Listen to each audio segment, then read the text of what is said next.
Hey guys, welcome back to MMA Library. Today in MMA and UFC news, Luke Rockhold announced he's now a free agent during a recent interview with Ariel Helwani. Here's the clip. So I don't want to beat around the bush. Just to break the fourth wall, I got a text from you on Friday. You told me something very exciting, and I said, well, let's talk about it on the show on Monday. And so you're kind enough to come on. What is it? What do you got to share with the world? Your man's a free agent. Free and clear, and I'm ready to, kind of re-inspired to go out there and do something new. Like I think, Kavanagh. I just heard Kavanagh said, you need something that inspires you. I need a new setting. I need a new challenge. It's like where I was, and trying to find someone who's going to get me up, get me motivated, and get something that really gets me going. You get burnt out in the game, and when you've done so much, and need new obstacles. Alex Pereira has accused Khamzat Chimaev of running away from fights. Here's what Pereira had to say in a recent interview. So he's in the lower weight class, welterweight, but in his weight class, when he's maybe already the next title challenger, it's kind of like there are no plans for him to fight. He doesn't want to. Because if he loses, like everyone can, if he loses in his own weight class, it ends all the noise he's making. So he's running from his own weight class because he's the next title challenger. In a recent edition of his podcast, Sean O'Malley says he believes the UFC is missing a superstar. Here's the clip. I was just talking to Emron on the phone. I'm like, dude, UFC needs a superstar right now. They got John Jones, but I mean, he's getting older. He's not guaranteed to get to the fight. I think he will. I mean, just saying what stuff could happen. Even if he does fight, it's like, when does he fight again? Right. Who is the big? Patty was like, could he be? And then you see his last fight. Now he's getting surgery. He kind of like, he still has potential. Still could be a massive superstar. The only person I can think of is the Sugar Show.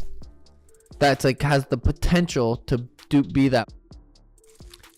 Yeah, when it comes to like a Conor style, you're talking superstar. Yeah, Gonna sell the pay-per-view because there's so many good talent, but no one has that. There's dude. I'm not saying I'm the best fighter. I'm talking about who's gonna bring the most eyeballs. Who's gonna have the most. Who's gonna give the people that feeling when they walk out at the weigh-ins during fight week, and they're like, oh, this fight's happening.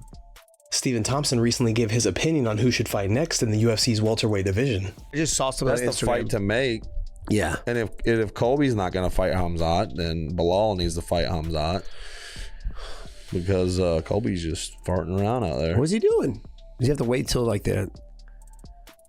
I don't know. What is he doing? I know the whole Masvidal and Colby thing was going on, but don't know. I don't know either. Do not know. He was been awfully quiet. Yeah. I heard him say something about Khamzat not too long ago, though, like on Instagram. I think it was like yesterday. Something about how it'd be an easy win for him or something. Yeah, so, like he has no cardio or something. Yeah, no cardio, 5 round. UFC's like, oh, it's a 2-round fight. Yeah. Real quick, Colby, it's actually 1 round. Yeah, 2. So UFC history, we're changing the rules up. So anyway. Burns wins. What does he do next? In my opinion, I say he fights the loser of. If Leon loses, he fights Leon to try to get back to the title. Well, you have Bilal, who's won a war. Or he needs to fight Bilal. Yeah, I think he needs to fight Bilal. Yeah, he was just complaining about how Bilal took his spot in the rankings and stuff. Go fight him. Take it back. John Kavanagh is confident that Conor McGregor fights this year. Here's what the coach had to say in a recent interview. True or false? Does Conor fight this year? I'd be willing to bet my house on it. Wow. Yes. Yeah. First half of the year, back into the year, what are we feeling? I was actually chatting to him just yesterday or the day before, and then Audie was in town because he's, actually it was a weird one. Paradigm, Audie manages Paul and John. Oh, that's right. God bless them having to kind of go between both camps. Yes. But yeah, I think there's some interesting negotiations going along now. Audie. Or Ariel, you always, and I'm jet lagged and I'm tired. Yeah. The silver tongue way of getting me to say certain things. You look fantastic. I absolutely can't say anything beyond that, but I'm very, very confident that we will see Conor back in the octagon. Oh, that is wonderful news. Big John and Josh from the Weighing In podcast discuss the potential of Johnny Walker and offer some advice following his recent victory over Paul Craig. Johnny Walker, and we talked about him earlier, and I said, look, he has changed the way he is approaching the fight. He has the different team. He is fighting much smarter. Physically, if you're looking at a guy that is physically got gifts, Johnny Walker is one of them. as far as he is long, he's physically strong, he's got power.